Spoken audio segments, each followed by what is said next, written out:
சுதந்திர தின super offer. அனைத்து வீட்டு உபயோகப் பொருட்களும் மாபெரும் தள்ளுபடி விலையில் வாங்கிடுங்கள். எண்ணூர் களிமுகம் அருகே கொசஸ்தலை ஆற்றில் டன் கணக்கில் மீன்கள் செத்து மிதப்பதாக தகவல் வெளியாகியிருக்கிறது. கூடுதல் விவரங்களை எமது செய்தியாளர் தாயுமானவன் வழங்கிட கேட்கலாம். தாயுமானவன், இதற்கான காரணம் என்ன? அப்பகுதி மக்கள் என்ன சொல்றாங்க? எண்ணூர் களிமுகம் அருகே கொசஸ்தலை ஆற்றுல டன் கணக்குல மீன்கள் செத்து மிதப்பதாக தற்போது தகவல்கள் என்பது கிடைக்கப்பட்டிருக்கிறது. குறிப்பா மடவை, கிழங்கான், ஊடான், கர்வா, குளத்தி, இறால், நண்டு உள்ளிட்ட பல்வேறு வகையான மீன்களும் கடல்வாழ் மீன் வகைகளும் தற்போது செத்து மிதப்பதாக அறிய முடிகிறது. ரசாயன கழிவுகள் ஆற்றுல கலந்ததே இதற்கு முக்கிய காரணமாக மீனவர்கள் புகார தெரிவிக்கிறாங்க. கழிமுகத்தை சுற்றி இருக்கக்கூடிய பல்வேறு கிராம மக்கள், மீனவ கிராம மக்கள் இப்பகுதியை நம்பித்தான் மீன்பிடி தொழில ஈடுபட்டு வராங்க. அணைமின் நிலையம், எண்ணெய் நிறுவனங்கள் உள்ளிட்ட பல்வேறு தொழிற்சாலைகளுடைய கழிவுகளால கொசஸ்தலை ஆறும் கழிமுகமும் மாசடைந்ததாக ஏற்கனவே மீனவ அமைப்புகள் தரப்புல பல்வேறு புகார்கள் என்பது முன்வைக்கப்பட்டு வருகிறது.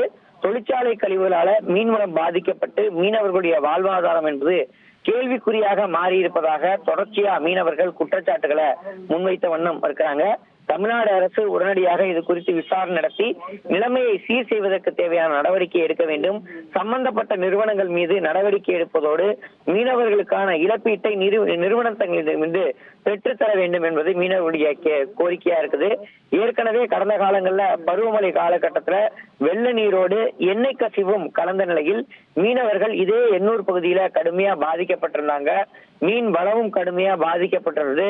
பல்வேறு கிராம குடியிருப்புகளை சுற்றி மாசுபடைந்த அளவுல எண்ணெய்கள் என்பது காணப்பட்டதை பார்க்க முடியுது.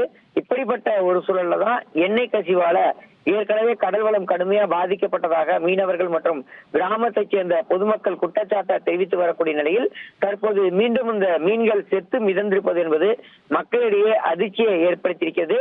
மீன்களுடைய அந்த உயிரிழப்புக்கு செத்து மிதப்பதற்கான காரணம் என்ன என்பது தொடர்பாக விரிவான விசாரணையை தமிழக அரசு மேற்கொள்ள வேண்டும் என்பது மீனவர்களுடைய எதிர்பார்ப்பாக இருந்து வருகிறது. எண்ணூர் களிமுக பகுதியில இப்படியாக தொழிற்சாலை கழிவுகள் சேராமல் இருப்பதற்காக கடுமையான நடவடிக்கை எடுக்க வேண்டும் என்பதும் மீனவ அமைப்புகள் கோரிக்கையை முன் வச்சிருக்கிறாங்க. விவரங்களுக்கு நன்றி தாயுமானவன். கொசஸ்தலை ஆற்றில் டன் கணக்கில் மீன்கள் செத்து மிதப்பதாக தகவல் வெளியாகியிருக்கிறது. ரசாயன கழிவுகள் ஆற்றில் கலந்ததே இதற்கு காரணமாக இருக்கலாம் என மீனவர்கள் தரப்பில் புகார் தெரிவிச்சிருக்காங்க. அது தொடர்பான முக்கிய செய்தியை நாம் பார்த்தோம். சத்யாவில் சுதந்திர தின சூப்பர் ஆஃபர். அனைத்து வீட்டு உபயோகப் பொருட்களும் மாபெரும் தள்ளுபடி விலையில் வாங்கிடுங்கள்.